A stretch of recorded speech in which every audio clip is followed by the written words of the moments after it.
définir l'exil de deux façons. Premièrement, il s'agit de l'expulsion de quelqu'un hors de sa patrie, ou encore le lieu où il réside à l'étranger.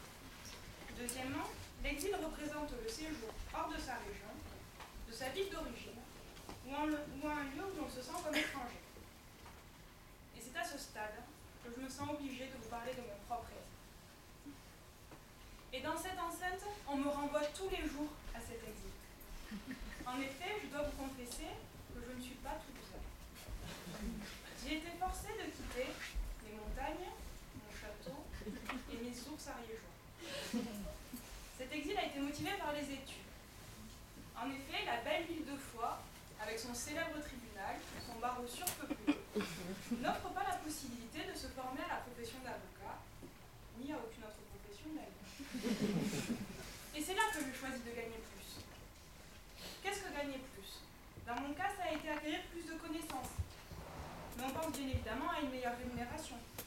Mais ce n'est pas tout. On nous enseigne aussi que gagner plus, c'est aussi perdre moins ou encore payer le moins. L'exil peut se faire au départ ou vers la France. La France est une grande terre d'accueil. La France est en effet très attractive. Croissance spectaculaire, taux de chômage proche de zéro, absence de problèmes d'insécurité et un accueil chaleureux de l'étranger. Mais le français s'exporte pas mal non plus. À l'étranger, il est fréquent de rencontrer un homme portant la moustache et un béret, muni d'une baguette sous le bras droit et un camembert dans la main gauche. Mais afin de mieux adhérer à ce postulat, s'exiler plus pour gagner plus, je vous rappelle, je vous propose tout d'abord de l'illustrer en analysant quelques candidats et leur motivation, avant d'appréhender les enjeux pour l'avocat. Il existe donc plusieurs formes d'exil légal. Et ce qui nous vient tout de suite à l'esprit, quand on entend s'exiler plus pour gagner plus, c'est l'évasion fiscale. Et quoi de mieux pour illustrer mon propos que de citer l'exemple de notre Johnny national, qui, faute de pouvoir devenir belge et sous la pression du fisc, a préféré s'installer en Suisse.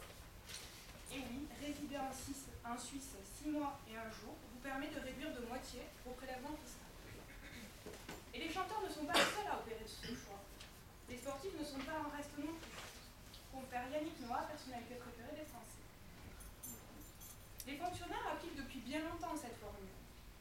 En effet, en s'exilant dans des pays comme la Martinique, la Guadeloupe, la Réunion, le personnel de l'administration, déraciné et contraint de vivre dans des paysages idylliques et sous un climat fort avantageux, se voit attribuer des primes, une hausse de traitement, des avantages en matière d'impôts, voire même des réductions d'impôts.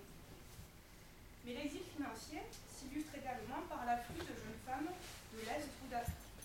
Il semblerait que le confort français soit plus rémunérateur que celui de Roumanie ou de Kosovo.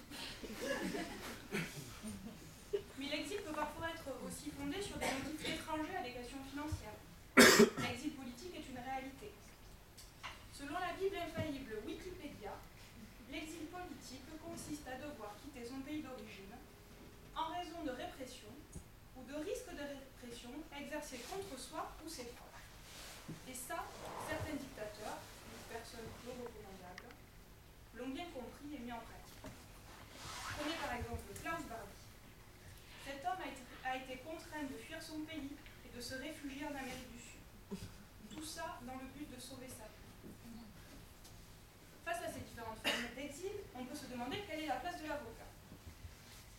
L'avocat peut tout d'abord s'exiler lui-même. Dans l'affaire DSK versus Nafissatou Diallo, on a assisté à de nombreuses interventions télévisées d'avocats inscrits simultanément dans un barreau français et un barreau américain. Prenez par exemple le maître Yoda, inscrit au barreau de Paris et de New York. Le chaland qui lit la double inscription sur la plaque se dit « Oh con, celui-là, il doit être trop fond » et n'hésitera donc pas à payer des honoraires en conséquence. L'exil de l'avocat, ou en l'espèce le demi-exil, permet de gagner en clientèle, de booster ses honoraires, voire même d'atteindre la gloire sur les plateaux télé. Outre l'avocat lui-même, celui-ci est nécessairement amené à intervenir dans l'exil des autres. Tout d'abord, l'avocat occupe une place importante dans l'exil des entreprises. Pour être un peu moins politiquement correct, on appelle ça de la délocalisation. Cette pratique est fortement décriée, et oui, le Made in France s'opère. Elle n'en demeure pas moins un bon business pour l'avocat. En effet, l'avocat est amené à intervenir dans tous les stades du processus.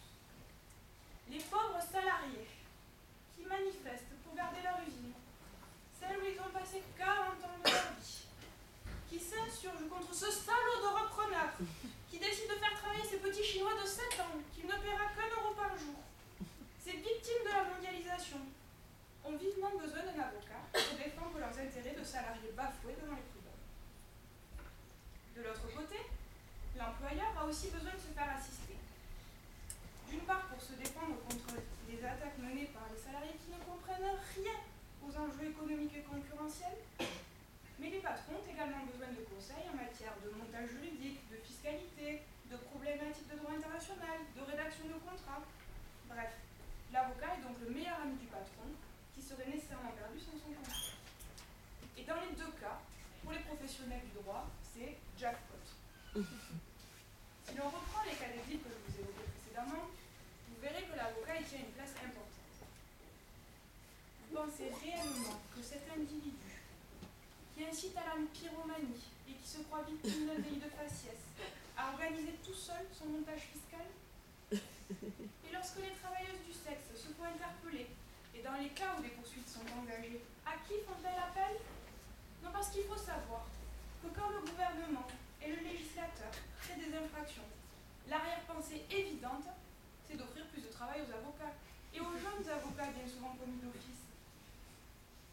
Outre le volet pénal, l'avocat intervient également dans le domaine du droit des étrangers, car ces jeunes filles ne sont pas toujours en France en toute légalité, et ne détiennent pas de visa de travail pour leur activité.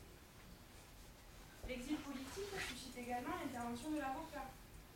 Les arrestations et les procès de dictateurs offrent une formidable scène pour l'avocat. Et certains s'en sont même fait une spécialité, comme par exemple le maître Vergès, pour ne pas le citer. De telles situations appellent donc à une défense des deux côtés, bourreaux et victimes. Et ces procès font gagner en autorité. L'exil des autres est donc une bonne affaire pour les avocats. Tant les fiscalistes, que les civilistes, que les affairistes, que les pénalistes, que les socialistes. Alors pour conclure, ce soir, quand vous serez dans l'isoloir, à vous demander quel candidat vous a le plus convaincu, je vous demande de vous souvenir de la finalité de ma promesse. Que les autres s'exilent, nous, avocats, nous gagnerons plus.